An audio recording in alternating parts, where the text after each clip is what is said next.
Bonjour à tous. Alors aujourd'hui, on reparle un petit peu des sciences.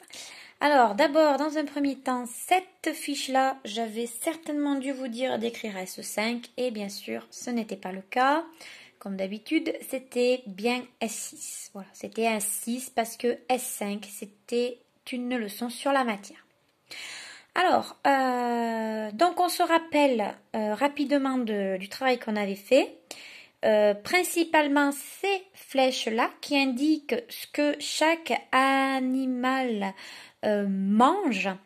Et ce qui est important à retenir avec ces flèches qui sont utilisées par les scientifiques, eh bien c'est de voir que la flèche, elle part de celui qui est mangé vers celui qui mange. Et ainsi on dit par exemple que l'escargot est mangé par la tourterelle.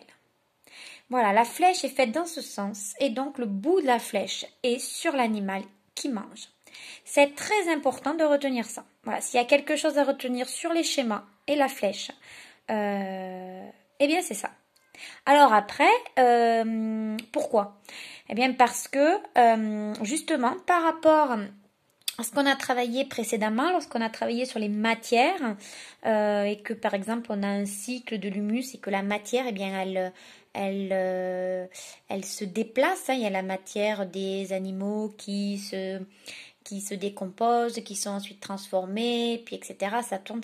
Eh bien c'est un peu la même chose. C'est-à-dire que là, la matière vivante et animale qu'est l'escargot va se déplacer et vers la tourterelle, c'est-à-dire que c'est un déplacement de matière. Voilà, c'est pour ça que l'on utilise les flèches de cette manière. Ensuite, dans un second temps, au verso de votre fiche, vous aviez donc ceci, une leçon que déjà la maîtresse n'avait pas corrigée. Donc là, il y a certainement des erreurs à corriger. Il faudra que vos parents les corrigent. Même si normalement en copiant on ne doit pas faire d'erreur. Donc là vous devez connaître ça par cœur, c'est-à-dire qu'est-ce que c'est qu'un végétarien, qu'est-ce que c'est qu'un carnivore, qu'est-ce que c'est qu'un omnivore. Vous devez aussi savoir écrire ces mots-là qui ne sont pas compliqués. Voilà, je vous rappelle juste eh bien que omni en latin ça veut dire plusieurs, donc ça veut dire qu'on mange plusieurs sortes d'aliments différents. Voilà. Donc ça, il faut le connaître par cœur. Et puis aujourd'hui, eh bien, je vous propose une nouvelle fiche.